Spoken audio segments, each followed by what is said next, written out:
Hello അസ്സലാമലൈക്കും, welcome back to my channel. ഇന്നിവിടെ ഉണ്ടാക്കാൻ പോകുന്നത് ചിക്കൻ ഓസി റൈസ്. അത് എങ്ങനെയെന്ന്, ഒരു പാത്രത്തിൽ കുറച്ച് വെള്ളം എടുക്കുക.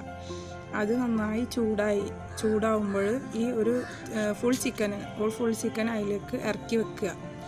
എന്നിട്ട് അടച്ച് വെച്ചിട്ട് വേവിക്കുക. എന്നിട്ട് ആ ചിക്കൻ വേവിച്ച വെള്ളത്തിലേക്ക് ഒരു ചെറിയ ബൗള് ബീൻസ് ഇടുക, ഒരു ബൗള് ക്യാരറ്റ് ഇടുക, പിന്നെ അതുപോലെ തന്നെ കാബേജും അതിലിട്ടിട്ട് വേവിക്കുക.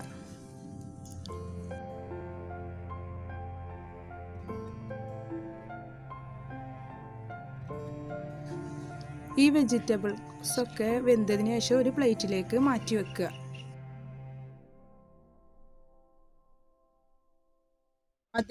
അതേ വെള്ളത്തിൽ തന്നെ ഒരു ടീസ്പൂണ് മന്തി മസാല, അര ടീസ്പൂണ് ഉപ്പ്, പിന്നെ 3 പീസ് തക്കാളി വട്ടത്തിൽ അരിഞ്ഞത്, പിന്നെ നമ്മൾ നേരത്തെ കഴുകി വെച്ചിട്ടുണ്ടായിരുന്നു 2 ഗ്ലാസ് ബിരിയാണി റൈസ്, അതും അതിലേക്ക് ചേർത്ത് കൊടുക്കുക. പിന്നെ ഒരു 3 ടീസ്പൂണ് സൺഫ്ലവർ ഓയിലും ചേർത്തിട്ട് അത് മൂടി വെക്കുക.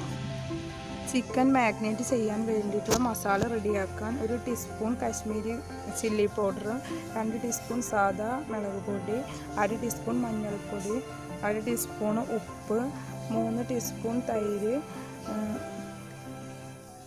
1 ടീസ്പൂൺ കുരുമുളക് പൊടി, ഒരു കോഴിമുട്ട, ഇതെല്ലാം കൂടിയിട്ട് മിക്സ് ചെയ്തിട്ട് മസാല റെഡിയാക്കാം.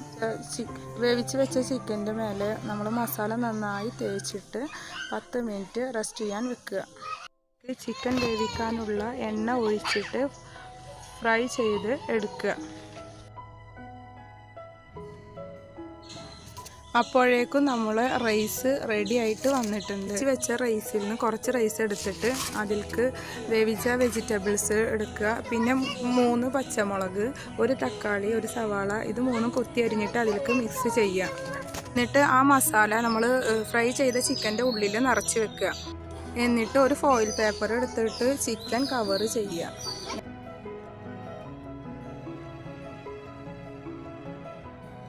ഇതുപോലത്തെ ഒരു പാത്രത്തിൽ കുറച്ച് വെള്ളം എടുത്തിട്ട് അതിൻ്റെ മീതെ ഇതുപോലത്തെ ഒരു പാത്രം ഇറക്കി വെക്കുക.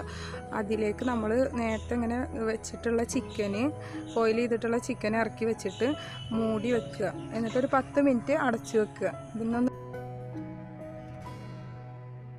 ഇപ്പോൾ നമ്മുടെ ടേസ്റ്റി ആയിട്ടുള്ള ചിക്കൻ ഓസി റൈസ് ഇവിടെ റെഡി ആയിട്ടുണ്ട്.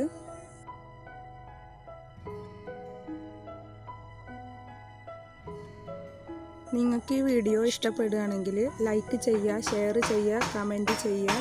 ചാനൽ ഇഷ്ടപ്പെടുകയാണെങ്കിൽ സബ്സ്ക്രൈബ് ചെയ്യുക.